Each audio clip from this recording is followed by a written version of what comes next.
Which of the following would be an example of the disadvantage stated in the highlighted text? The highlighted text says that the disadvantage of the strategy is that employees tend to stick to well-proven methods of problem solving and are reluctant to innovate and to take risks.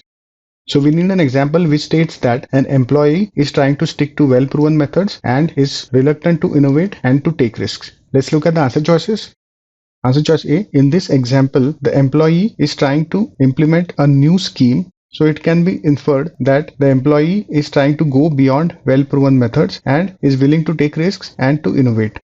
So this answer choice is not the required example. Let's eliminate it. Answer choice B. This is a trap answer choice. In this example, the employee is trying to stick to the standard modus operandi, which means that the employee is trying to stick to the well-proven methods of problem solving, but the nature of the job of a factory manager requires him to avoid deviation and maintain quality. So it cannot be necessarily inferred that this factory manager is reluctant to innovate and to take risks. The factory manager is simply trying to ensure that his job is performed well. So this is not the required example. Let's eliminate this answer choice. Answer choice C. In this example, it is not clear whether the employee is trying to stick to old methods or innovate.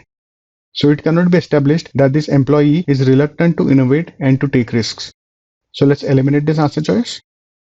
Answer choice D. In this example, the employee is trying to avoid novel, more efficient marketing methods and he is sticking to traditional marketing methods. So it can be inferred that the employee is trying to stick to well-proven methods and is reluctant to innovate and to take risks. This is a good answer choice. So let's keep this on hold. Answer choice E. In this example, the employee is experimenting with a new way of doing something. So it is incorrect to state that the employee is trying to stick to well-proven methods. So this answer choice is not the required example. Let's eliminate this answer choice. D is the correct answer.